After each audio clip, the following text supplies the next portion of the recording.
us now the most counterintuitive lineup of our What's going on show here? so far. I take offense to that. It's perfect. Don't you take a shot. I get the brunt of that, I think. You don't know who we're talking about. Exactly. Don't you take a shot at Bradley Cooper. Exactly. We were actually talking about you, Chris Christie. I think you and I are the only Republicans around here. Wait. The governor and I are now going to organize, Bradley. Okay. Joining us now, the Republican governor of New Jersey, Governor Chris Christie, and President of the American Federation of Teachers, RANDI WEINGARTEN, and Bradley Cooper. Yeah. Exactly. Let me stick around. A great movie, by the way. Today, it is. You guys I can't need to wait go to see it. I was watching it. Exactly. Looks fantastic. Today, the governor and the teachers union will announce a landmark contract offering merit pay bonuses to the teachers of Newark. So we can now, the three of us, or the four of us, or the five of us even, actually get along on something here when it comes to education, which is one of the hot button issue of the past 2 years on this show, but this is great news. So talk about it. What happened? Well, listen, what happened was that, the folks in Newark, Cami Anderson, the superintendent, Joe Del Grasso, the president of Newark Teachers Union, wanted to do something different. Randy and I were supportive of that. We control the Newark School District. The state does. We had taken it over, so we're the negotiators. And I think we all decided that we needed to do something different. Not only does it provide merit bonuses and provide advancement based upon merit, but it also involves the teachers in the evaluation process as well. And so everybody got around the table and compromised with each other, and now have created a system where it's no longer just seniority or degrees received, but now it's how you perform in the classroom, and that evaluation is not just done by the administration, it's done by teachers who are involved as well. Everybody has a stake in it, and I think it's going to improve the quality of education across the city of Newark. So what you have here, as the governor said, is that you have both experience matters and what you do matter. It's funny to me that people have focused on the one $5,000 bonus as opposed to the comprehensiveness of this new system. So what has been aligned is your work that you do every day, the experience that you carry into the classroom, and input at the school level, so that this is a dynamic new contract that's fair to fair to the teachers, but most importantly, that's good for kids. And that's why it was, when people looked at it, that's why they voted it up by more than 60%. But I want to just say one other thing, which is that in all this, Sandy happened, and the governor did an extraordinary job in terms of all the work in New Jersey. And this is the way government should work. Whether it's at the collective bargaining table or whether there is a disaster, you have lots of public employees who every single day are trying to make a difference in the lives of kids, lives of a community. And here we worked hard at the table to come up with something that was good for Newark. So Chris, what are you doing here? I mean, you're hanging out with people in the teachers unions. You're striking deals with Democratic legislators. It's not going to work with the base. You're actually being nice to the President of the United States when he's coming to help people that have been ravaged by a historic storm. What are you doing? What's wrong with my job? I was going to say that. And here's the thing. Listen, when Randy and I first talked about this, I guess it was last February, we saw each other in Washington, and we were kind of at a stall point with the locals in terms of their negotiating. And I said to Randy, listen, if you really want to do something different, if you really want to try to put merit into this system, I'm willing to negotiate with you. And we would do what we needed to do. And I think that she looked at me and said, if you're willing, I'm willing. So I think, Joe, what we're doing is we're showing people that I didn't abandon my principles because I believe merit should be a part of these considerations. Randy didn't abandon her principles or the local, but we found that boulevard of compromise that exists between compromising your principles, which neither one of us would ever do, and getting everything you want, which you're never going to get. There is always a boulevard between there, sometimes broad, sometimes narrow. The job of a leader is to find the way onto that boulevard and to make progress for the people of your state. Because at the end of the day, it was about, every time we had a problem at the table, it was about what is going to work for the kids in Newark. And what the governor and the superintendent understood, and Joe DeGrasso, the leader, is an amazing leader of the Newark New York Union. But what we understood was what's going to work to enable teachers who we need to recruit, retain, and support to do their jobs for kids. And long term, it's not just individual teachers, but it's the community of Newark. Congratulations to you teachers, both, Mika. I mean, honestly. That's the other thing we've been talking about all along is that you want to reward good teachers. You want to reward teachers who excel in the classroom. This now gives us a way to do it. And I have to mention that we wouldn't have been able to do this without Mark Zuckerberg. Yeah. And the $100 million grant from Facebook that we've now raised money to match. The fact of the matter is that these bonuses are going to be paid from the money that Mark contributed almost 2 years ago now. And this is what he wanted. What he said to me when we got this together was, Governor, use this to try to make a contract in Newark that will be an example for the country.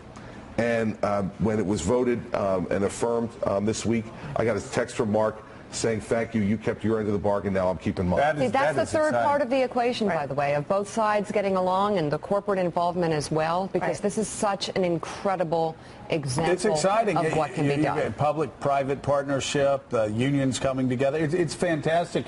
Bradley, you're a Philly guy. I mean, that's like a suburb of Jersey. Oh, yes. Oh, wait a second. Got away, Joe. Aren't you glad you stayed? I'm just here. Seriously. Brandon, don't you know that the subtitle of the show is Good Morning Trenton? It is. Exactly. Great show. But the best is when you're in California, everybody says they're from Philly, and then when you ask the follow-up, they're like, well, Cherry Hill. Yeah, right. You're not from Philly, bro. But I have a quick question. So you make this decision, you guys come together. Just logistically speaking, what's the timeline for it being instituted? Immediately? It's a 5-year contract. 2 years have gone already, so there's a bunch of retroactive pay, and they are working on it as we speak.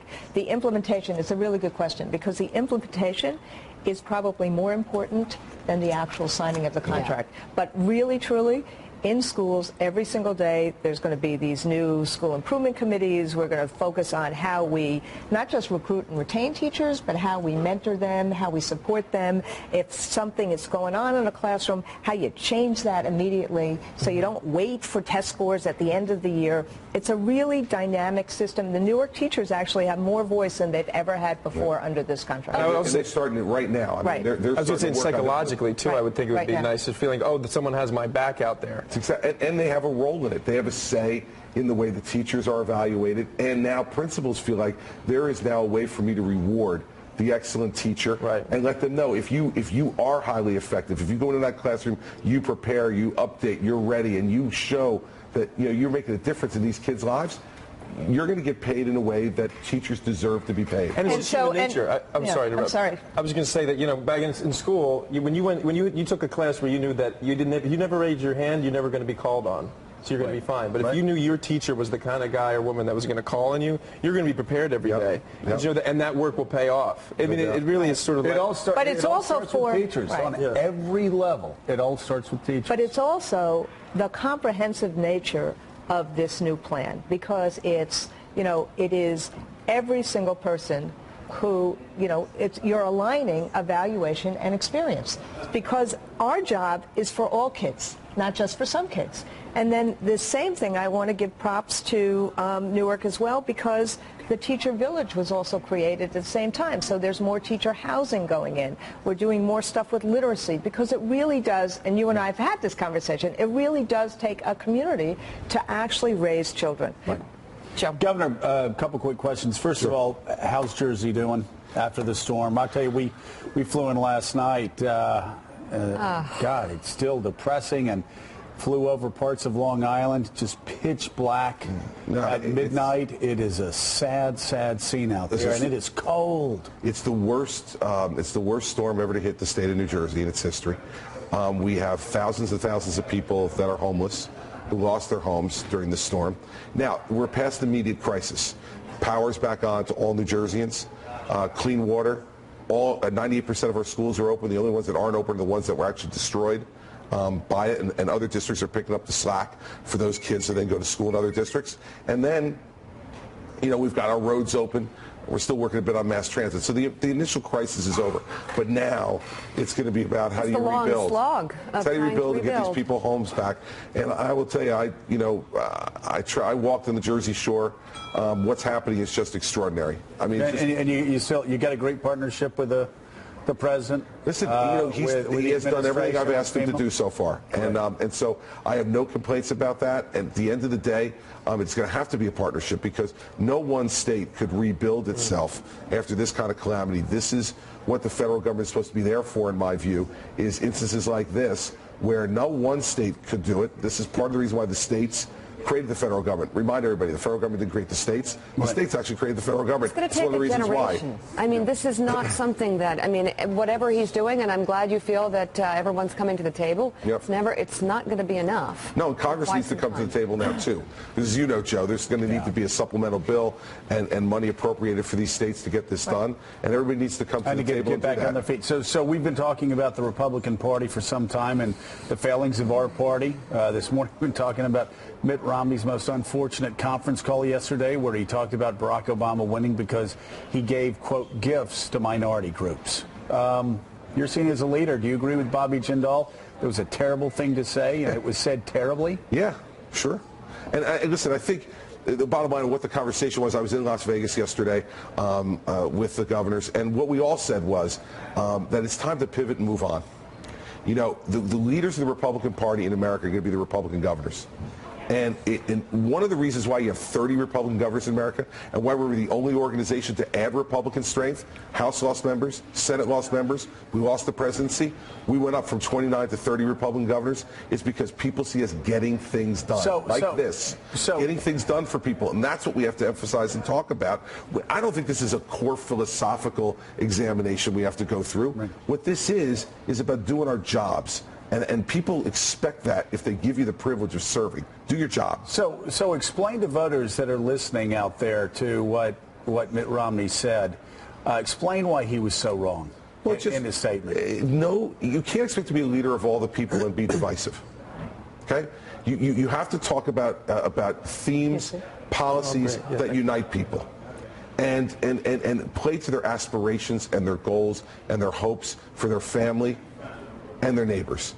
And I always hate this kind of scapegoating after elections. I mean, when you lose, you lost. Someone asked me the other day, why did Mitt Romney lose? I said, because he got less votes than Barack Obama. Yeah. That's why. And the fact of the matter is that more people in the country decided the president was the right way to go. I voted for Mitt Romney. But the bottom line is we lost. And so now what we need to do as leaders of our party is pivot and get back to our jobs. And if we do our jobs well, people will put us back into office. And if we don't, they won't. Is it time for Mitt Romney to move on and stop having conference calls? That's up to him. Yeah. I mean, listen, Mitt Romney's a friend of mine. I understand he is very upset about having lost the election and very disappointed. And I've never run for president. We've lost elections. Right. I've lost elections, but never for the presidency. I'm sure it stings terribly. He's but it's not helpful, right? Of course not, Joe, but he's a good man. And he will find his level. Yeah. And I think it's still a little raw. So, do I wish he hadn't said those things? Of course not. But on the other hand, I'm not going to bury the guy for it. Okay, and Randy, should we be looking for more examples of what you and Governor Christie did? Is this possibly the future teacher evaluation and teacher bonuses? The import of this is you can solve problems through collective bargaining. If people are willing to get to the table and actually work things out, that is the best way to actually make schools better. Okay, and Bradley Cooper, we're going to get pictures of MIKA BRZEZINSKI actually watching your movie from beginning to end. And then we're going to test her to see if she can get the title right. Just the title. Oh, God. That's a start. It's going to be fun. Okay, yeah, you're right. You know, I have to be open to that. To see this movie. What's the name of the movie? No, there's a little bit of all of us in the character you play. What's the name of the movie? Governor Chris Christie and Randy Weingarten. Thank you, Bradley Cooper. Thank you as well. Again, the movie Silver Linings Playbook is in select theaters now.